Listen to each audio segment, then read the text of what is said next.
Welcome to Book and Hearth. I'm Anna Uden. I'm an author and doctor of clinical psychology, and today I want to talk about 6 more books that I read on money mindset, financial success, professional life. I did a video like this a few months ago when I read a bunch of money books for the very first time, and since then a lot of you guys have given me suggestions of what kinds of books to read, and I read a bunch more, so today I'll be rating them from best to worst.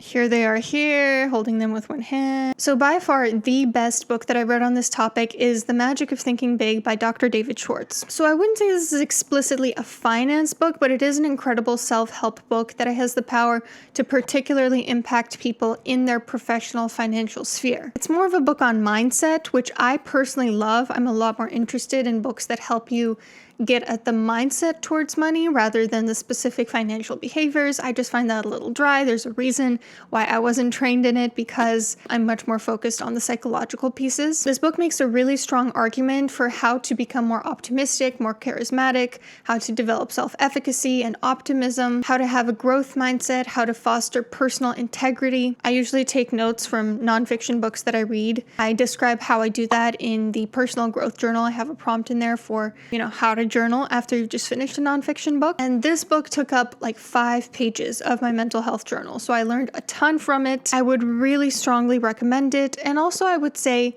although it is very much pro taking responsibility for yourself, having an optimistic outlook on life, it's not as harsh as other books on this topic, which very much would make you feel bad if you weren't somebody that was already into that. It's a good way to kind of dip your toes into living in alignment with those values I mentioned. So I rated this 5 out of 5 stars. Second best book that I read is Secrets of the Millionaire Mind. This is another one that's more focused on mindset rather than finance specifically. Again, this likely just reflects my own subjective preferences because I do like more mindset focused. I would say it's similar to The Magic of Thinking Big, except it has a little bit less. I wouldn't say it's as dense in terms of helpful tips, and it's a lot more tough love. So if you're a very sensitive person, if you don't like people to give it to you straight, if you're easily offended, not sure I would recommend this one. It does imply that wealth is 100% about mindset, which I don't 100% agree with either. So if you're going to read this book, you either have to take the parts you disagree with a grain of salt or not be a person that gets easily offended. I will say there wasn't that much in this that was very new to me at this point, and that's just because of some of the content that I've been reading and the work that I've been doing in my personal life in the past few months, but I did agree with a lot of what was in here. The basic gist of it is that our unconscious beliefs about money can affect whether or not we attract more wealth to us. I actually did make a full video on this topic a while back, so I will link that up here. It really goes into the differences between how wealthy versus non-wealthy people think about money. So I gave this one 5 stars. Maybe that was a little bit of an overestimation, but I did really enjoy it. Up next, we have The Millionaire Next Door. One of you guys actually recommended this to me. You said that it completely changed your life. And after reading it, I can see why that's the case. I think it dispels a lot of myths about wealthy people, about millionaires that a lot of people in this day and age believe. So the author researched, I believe, thousands of millionaires and found some commonalities that are pretty surprising. 80% of millionaires are self-made, meaning only 20% of them are not self-made and do have generational wealth like we tend to assume all millionaires do. They focus on wealth, not riches. So you wouldn't know that they're wealthy because they don't just spend on expensive things, on designer clothes, on fancy cars. Rather, they invest the money in ways that they are going to be able to be insulated from the consequences if something happens and they don't have money one year. Also, most of them are business owners, they're entrepreneurs, and they have fairly boring businesses. When I read into the kinds of businesses that they have, like carpet cleaners, construction, I don't even remember. They were so boring. It's really something kind of surprising. You would think that, the richest people have these super fancy tech companies. That's not the case, at least not when this was written, which was in 1996. So that is one con that I would give for the book, is it's a little bit dated at this point. I'm not sure that all the findings would completely apply to today's financial scene. It also really explains why Family members who give financial support to their adult children are actually doing them a disservice unless we're talking about tuition. So in families where adult children receive monetary gifts from family members, they actually fare worse than those who don't receive monetary gifts from their parents. And the reason for that, he explains, is that those who don't have financial support from their parents, they don't really have an option but to figure it out, but to find a way to persevere through the tough times, to make their businesses work, and so forth. And also because it's a lot easier to spend somebody else's money than your own money. So that certainly makes a lot of sense. It's some good food for thought for when I have my own family. I gave this one a 3 out of 5 stars because I did like it. I did find some interesting things in it, but it didn't wow me, and there were some parts that really didn't interest me at all, like the chapter on how to buy a car. I just don't care about that sort of stuff, but if you do, you might find it interesting. Up next, we have Give and Take by Adam Grant. This is another one recommended by one of you guys, so thank you again. He presented the research on how a person's relationship to giving can either help or hinder them in the business world. And specifically, he makes the case that people who give with no expectation of receiving back or about cashing in those favors tend to fare better in the business world. They can sometimes also fare worse if they're letting people take advantage of them, walk all over them. But if they have certain boundaries in place, then they actually turn out better. However, one of my pet peeves about nonfiction books is I hate when they repeat themselves and when they give a million examples to make the same case. To me, it just kind of feels like they're trying to fill a word count, and I don't like repeating myself. I don't like when other people repeat themselves, so it's just personally something that I don't enjoy. And I was also looking for something less research-based. I'm okay hearing the research that was interesting to me, but honestly, I was expecting this book to make more of like a case for why you should give with no expectation of receiving back and applying that to different areas in your life. You know, how would you apply that to your family relationships, your romantic relationships? Work life, yes, but not just related to the professional life. So all in all, this was good, but because of the repetitive nature, I started skimming it, and honestly, I probably didn't retain all the information that I should have about this, so I would give this a 3 out of 5 stars. Up next, we're starting to get into the books that I didn't like. The 4-Hour Workweek. I liked the idea of this, right? Like, it sounds tantalizing to only work for 4 hours in a week. But I found this book to just be very jumbled in its structure, very hectic in its attempt to accomplish its goal.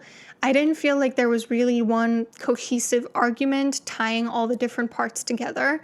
And so that made it very difficult for me to wrap my head around it and to understand, like, what exactly is the thesis? What exactly is the case that this person is trying to make? And also, I just didn't like a lot of the tips that it gave. You know, if working only 4 hours a week means you have to delegate and outsource almost everything, you have to do everything on 3 times speed, you have to own a drop shipping company, you have to automate everything, then with all due respect, I don't want a 4-hour work week. That sounds way too stressful. That sounds like trying to cram way too many things in together. It doesn't sound values aligned to me, so I'm good. So I would say this book did a really good job convincing me that a 9 to 5 is not so bad if you don't have to worry about cramming everything into 4 hours per week. There were some good suggestions in here, but I would say that it was mostly just one person's testimonial for how he got kind of lucky by getting himself to do as little as possible with a career that doesn't even seem, again, very soul aligned to him. It just seems like a way to make some money. So I give this a 2 out of 5 stars. The worst book that I read recently on this topic,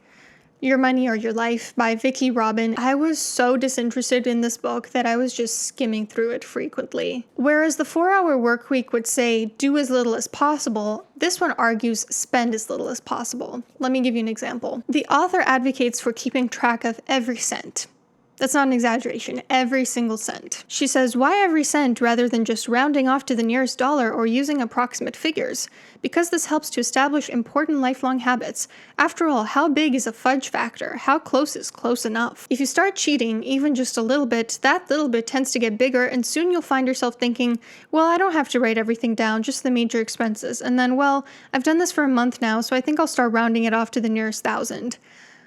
With all due respect, no, it's not.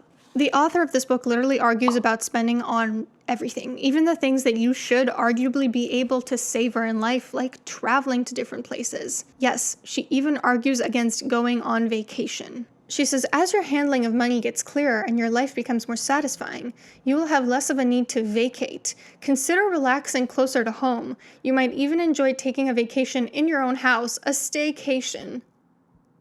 This book should not be called Your Money or Your Life. This book should instead be called How to Stop Savoring Life for a Few Extra Bucks. I was also very put off by just the very whiny tone of the author. I guess she's from Washington State, and that makes a whole lot of sense because there was just so much complaining about the way that life works, things that I just don't see the point in complaining about. Like, for instance, she talks about how we basically kill ourselves at work so that we can live it up on the weekend, and then on the weekend we end up doing errands and things. Taking the clothes to the cleaners, the car to the service station, going to the grocery store, going to the mall to buy a book, gardening, making dinner. It's basically like you overwork yourself at work, and then in your free time you don't even get to do things that you enjoy. You have to do all these errands that, just kind of fill up all your free time. That's life. We all have to do that. It's called being a functioning adult. I don't see the point in complaining about things that somebody is always going to have to do. And look, it's not like she's advocating for outsource these things, buy a personal maid or buy a nanny or whatever to help you with this stuff. No, she would argue do it all by yourself. If you do not enjoy the day-to-day things that you have in your weekly schedule, that is not a product of your schedule or the product of life being so unfair. You should be able to bring an attitude of positivity and savoring the joys of life to anything that you are doing. So if you feel like, woe is me, life is so hard, I'm sorry, babe, that's on you. There's just a ton of just like preaching in very fatalistic ways. The book does have some all right suggestions, but I don't believe that this book delivered on its promise that you can have both your money and your life. It seems like it's written by somebody that doesn't enjoy their professional life and wants to retire as soon as possible and doesn't mind living like a hermit in order to do so. And while that might sound enticing to some people, it's not for me. So I gave this 2 out of 5 stars. Have you read any of these books? What did you think of them? If you did, because reading is always subjective. What we think about books is always informed by our subjective lenses. And so what I like or dislike about a book could be completely different from what another person likes or dislikes about it. I'd love to hear your thoughts. As always, if you have other book suggestions, pop them down below. I'd love to hear them. Hope you take care.